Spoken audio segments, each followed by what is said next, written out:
강철은 이정 왕에게 진실을 고백하며 이무기 비비조차 열의의 순수한 영혼을 막고 굴에서 기어나왔다. 오늘 영상에서는 귀궁의 핵심 미스터리 중 하나인 이무기 강철이 왜 윤갑의 몸에 빙의하게 되었는지, 그리고 팔적귀의 진짜 정체는 무엇일지에 대해 추측해보려 합니다. 먼저 이무기에 대해 조금 알아봤습니다.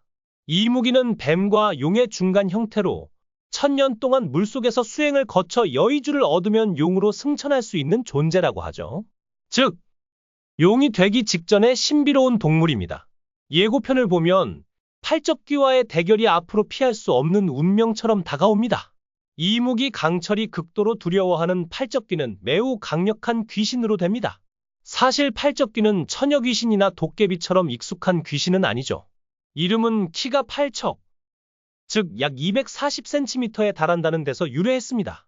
우리나라 귀신인지 궁금해서 찾아봤더니 놀랍게도 팔적귀는 2000년대 초반 일본 인터넷 괴담에서 처음 주목받은 존재였습니다. 흰색 원피스에 모자를 쓴 모습으로 포포 하는 기묘한 소리를 내며 걷는 모습이 오히려 우스꽝스럽게 느껴질 수 있는 캐릭터였죠. 우리나라에서는 2010년대 이후 귀신 시리즈에서 자주 등장했는데, 큰 키와 긴 팔다리, 갑자기 정체를 드러내며 키가 커지거나 뒤에서 조용히 따라오는 으스스한 존재로 묘사되곤 했습니다. 귀궁에 등장하는 팔적귀는 과거 괴담 속 팔적귀를 모티브로 재창조된 것으로 보입니다. 하지만 이무기 강철이 두려워할 정도라면 단순히 큰 키를 넘어 훨씬 더 무시무시한 모습이거나 새로운 능력을 지녔을 가능성이 높습니다. 뭔가 숨겨진 비밀이 있을 것 같은 예감이 드네요. 한편 1, 2회에서는 이무기 강철이 윤갑의 몸에 빙의하게 되는 과정이 강렬하게 그려졌습니다. 윤갑은 열의의 첫사랑이었죠. 강철은 승천하지 못한 이무기로 1000년의 수련 끝에 마침내 용으로 승천하려 했습니다. 하지만 예로부터 용이 승천하는 순간 사람이 이를 보면 안 된다는 전설이 있었죠. 불행히도 강철은 사람들의 눈에 띄게 되었고 결국 승천에 실패합니다. 이에 분노한 강철은 인간들에게 깊은 원한을 품게 되었고 그들을 마구잡이로 괴롭히기 시작했습니다. 사람들은 강철을 악신이라 불렀습니다.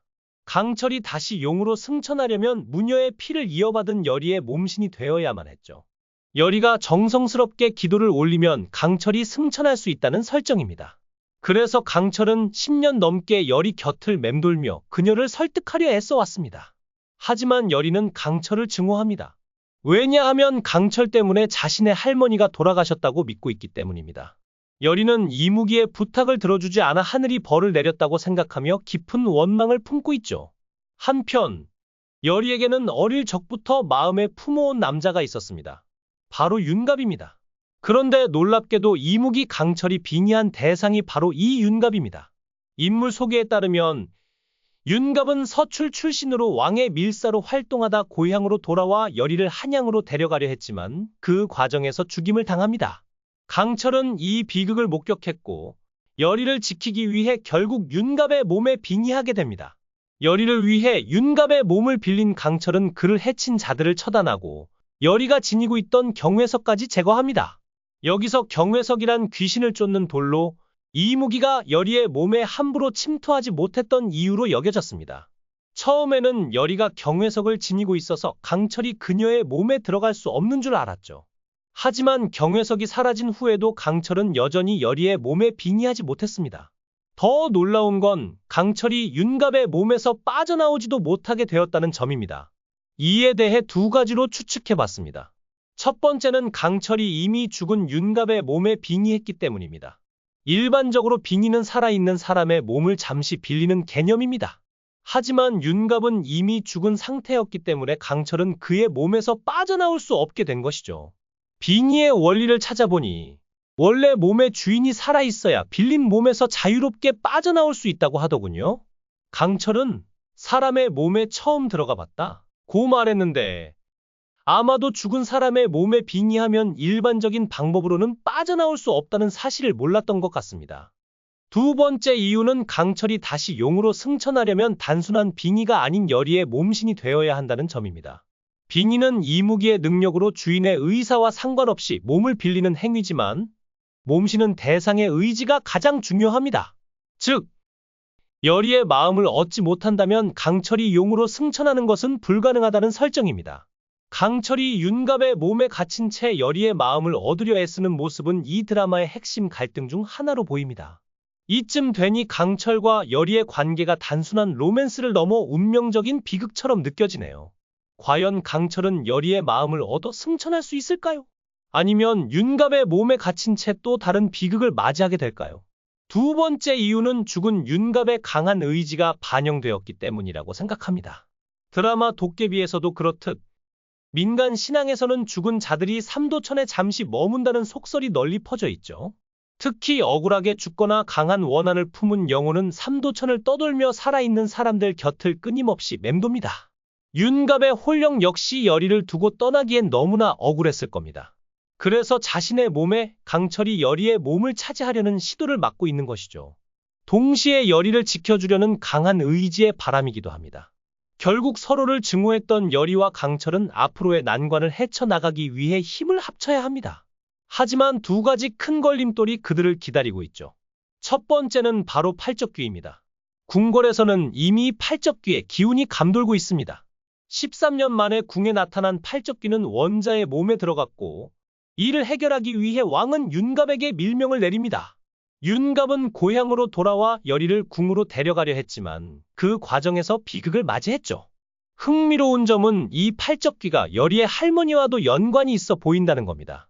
팔적귀의 등장 시점이 여리의 할머니가 돌아가신 13년 전과 묘하게 맞물리기 때문입니다. 어쩌면 할머니의 죽음에도 팔적귀가 깊이 연관되어 있지 않을까 조심스럽게 추측해봅니다. 이 사건의 배후에 가장 의심스러운 인물은 바로 풍산입니다. 와, 눈을 뒤집으며 등장한 그의 모습. 정말 섬뜩하지 않았나요? 왠지 진짜 빌런의 포스가 느껴집니다. 궁 안에서 벌어지는 정치적 싸움과 귀신들의 이야기가 얽히고 설키며 스토리는 반전에 반전을 거듭할 것 같습니다. 팔적귀가 왕이 아닌 원자의 몸에 들어간 것도 단순한 우연이 아닌 듯합니다. 아마 왕이 지닌 안경이 경회석과 비슷한 역할을 하며 팔적귀의 빙의를 막아준 게 아닐까 추측해봅니다. 앞으로 펼쳐질 이야기를 예측해보자면 여리의 눈에 단 한 번도 보이지 않았던 할머니가 사실 풍산과 팔적귀에게 당했다는 충격적인 진실이 드러날 가능성이 높습니다. 이 사실을 알게 된 여리는 점차 강철에게 마음을 열기 시작할 것입니다.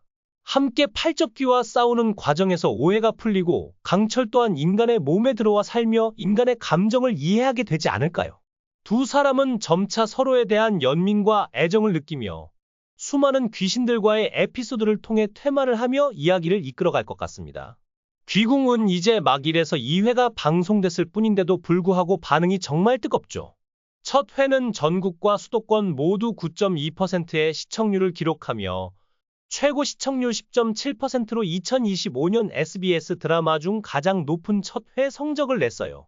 채팅창과 댓글에서는 주연 배우들의 연기력 논란이 살짝 언급되기도 했지만 사극은 일반 드라마와 다른 말투와 분위기를 요구하잖아요. 게다가 주연 배우들에게 사극은 첫 도전인 만큼 회차가 진행될수록 점점 더 자연스러운 연기를 보여줄 거라 믿어요. 누구에게나 처음은 있는 법이니까요. 귀궁은 로맨스, 미스터리, 초자연적인 요소가 완벽히 조화를 이루며 시청자를 사로잡고 있어요. 여리의 간절함, 강철의 갈등, 윤갑의 비밀, 그리고 풍산과 팔척귀의 대립까지. 앞으로의 전개가 너무 기대돼요. 본방 사수하면서 모든 떡밥을 함께 풀어보아요. 시청해 주셔서 진심으로 감사합니다. 여러분의 관심과 응원이 저에게 큰 힘이 됩니다. 만약 이 이야기가 재미있었다면 좋아요와 구독을 눌러주세요. 여러분의 작은 클릭 하나가 더 많은 흥미진진한 콘텐츠를 만드는 데 큰 도움이 됩니다. 앞으로도 더욱 긴장감 넘치는 이야기로 찾아뵙겠습니다. 계속해서 많은 사랑과 관심 부탁드립니다. 감사합니다.